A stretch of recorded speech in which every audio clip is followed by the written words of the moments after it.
අද බොහෝ ශ්‍රී ලාංකිකයන් යුරෝපයේ රැකියා අවස්ථා සොයමින් සිටිනවා.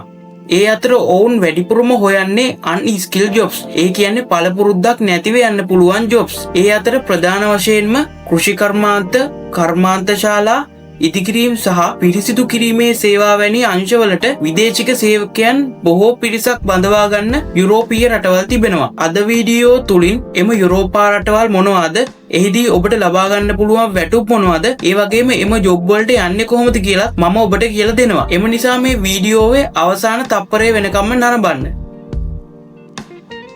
අද යුරෝපයේ බොහෝ රටවල් වලට සේවකයන් බඳවා ගනු ලබන්නේ ඉහළම සුදුසුකම් සහිත පුද්ගලයන්. නමුත් යුරෝපා රටවල් කිහිපයක් තිබෙනවා තවමත් අන්ස්කිල් ජොබ් වලට අවස්ථාවක් පවතින. ඒකට ප්‍රධානතම හේතුවක් වෙලා තියෙන්නේ ඔවුන්ගේ රටේ ජනගහන වර්ධන වේගය අඩුවීම. ඔවුන්ගේ රටේ තරුණ පිරිස් තවත් යුරෝපයේ ධනවත් රටවලට එහෙම නැත්නම් යුරෝපයේ වෙනත් රටවලට සංක්‍රමණය වෙලා තියෙනවා.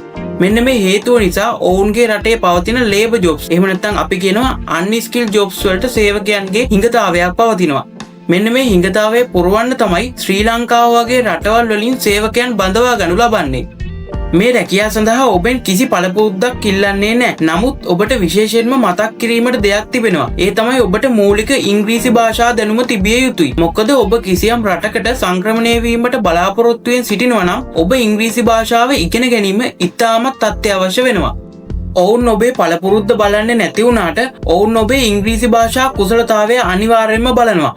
මොකද ඔවුන් බලනවා ඒගොල්ලන්ගේ රටට ගිහිල්ලා ඔයාට ඉංග්‍රීසියෙන් කතා කරලා කිසියම් වැඩක් කරගන්න පුළුවන්ද කියලා. ඒ සඳහා තමයි මේ ඉංග්‍රීසි භාෂා කුසලතාවය පරීක්ෂා කරන්නේ. ඒ නිසා ඔයා අනිවාර්යයෙන්ම ඉංග්‍රීසි භාෂා කුසලතාවය වර්ධනය කරගන්න.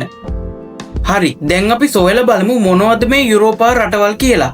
එහිදී ප්‍රධාන වශයෙන්ම අපිට බලා ගන්න පුළුවන් රටවල් පහක් තියෙනවා. ඒ රටවල් පහ වෙන්නේ රුමේනියාව, පෝලන්තය, බල්ගේරියාව, හංගේරියාව සහ ලිතුවේනියාව කියන රටවල්. මෙන්න මේ රටවල් වල පවතින ශ්‍රම හිඟය නිසා මේ රටවල් වලට සංක්‍රමණිකයන් බඳවා ගනු ලබනවා.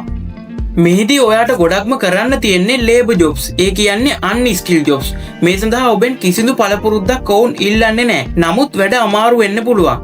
ඒ නිසා ඔබ මේවා යනවා නම් අනිවාර්යයෙන්ම කට්ට ගන්න බලාගෙන යන්න. මොකද වැඩ අමාරුයි. දැන් අපි බලමු ඔබට තියෙන නුපුහුණු රැකියා අවස්ථාවන් මොනවද කියලා. ඒ අතරින් මම ප්‍රධාන වශයෙන්ම පොදු කරුණු කිහිපයක් සඳහන් කරන්නම්.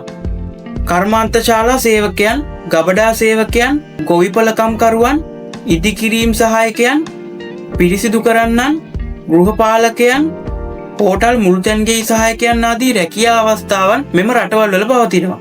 මේ සඳහා ඔබෙන් කිසිදු අධ්‍යාපනික සුදුසුකමක් ඉල්ලන්නේ නැහැ.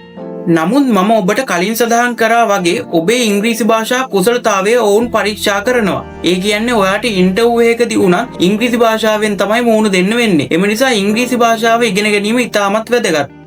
යුරෝපයේ අන්ස්කිල් රැකියාවක් සඳහා යන ඔබට වැටුප් පරාසයන් පවතිනවා. ඒ කියන්නේ එක් එක් රට අනුව මේ වැටුප් වෙනස් වෙනවා. සාමාන්‍යයෙන් ගත්තොත් දල වශයෙන් මාසකට යුරෝ 600ත් 1200ත් අතර වැටුපක් ඔබට ලබා ගන්න පුළුවන්. සමහර විට ඔබට ආහාර සහ නවාතැන් එම සමාගම විසින් නොමිලේ සපයන්න ඉඩ තියෙනවා.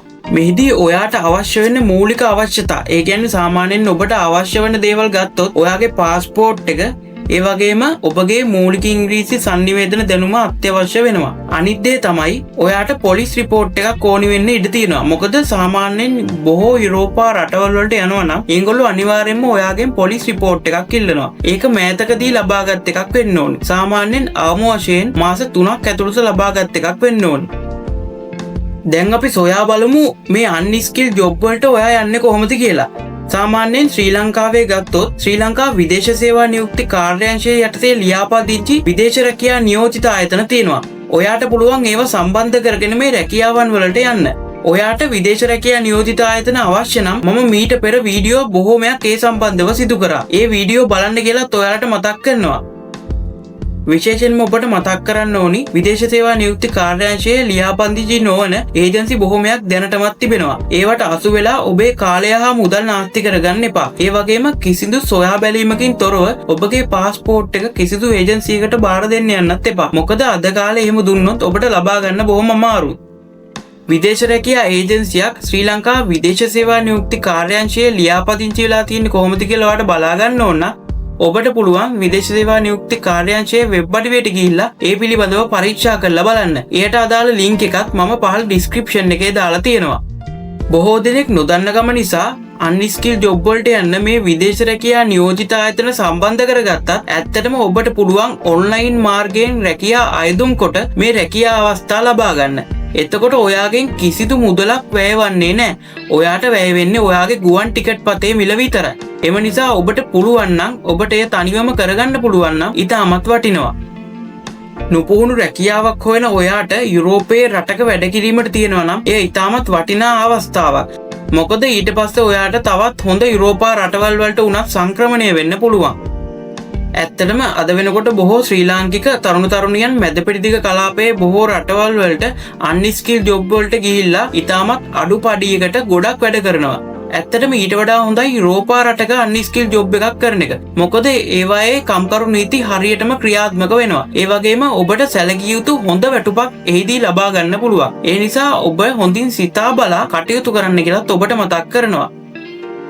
මම අර කලින් සඳහන් කරපු රුමේනියාව, පෝලන්තය, බල්ගේරියාව, හංගේරියාව, ලිතුවේනියාව කියන රටවල් වලින් ඔක්කොම වගේ ෂෙනගන් කලාපයට අයිති රටවල්. එම නිසා ඔබ අන්ස්කිල් ජොබ් එකක් සඳහා වුණත් එම රටකට ගියොත් ඔබට පුළුවන් වෙනත් ජොබ් එකකට පසුව මාරු වෙන්න. එම නිසා මූලික පියවර විදියට ඔබ මුලින්ම රුමේනියාවට හෝ බල්ගේරියාවට හෝ ඔබට පුළුවන් රටකට යන්න. ඉන්පසු ඔබට කැමති දෙයක් එහිදී කරන්න පුළුවන්. සාමාන්‍යයෙන් වයස අවුරුදු 18ත් 48ත් අතර පුද්ගලයන්ට බොහෝ රැකියා අවස්ථා යුරෝපයේ රටවල් වල පවතිනවා. එම නිසා ඔබ උත්සාහ කරොත් ඔබට යුරෝපයේ අන්ස්කිල් ජොබ් එකක් හොයාගන්න පුළුවන්.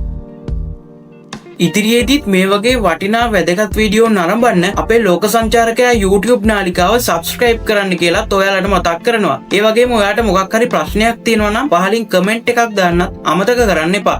ඔබට සුබ දවසක්.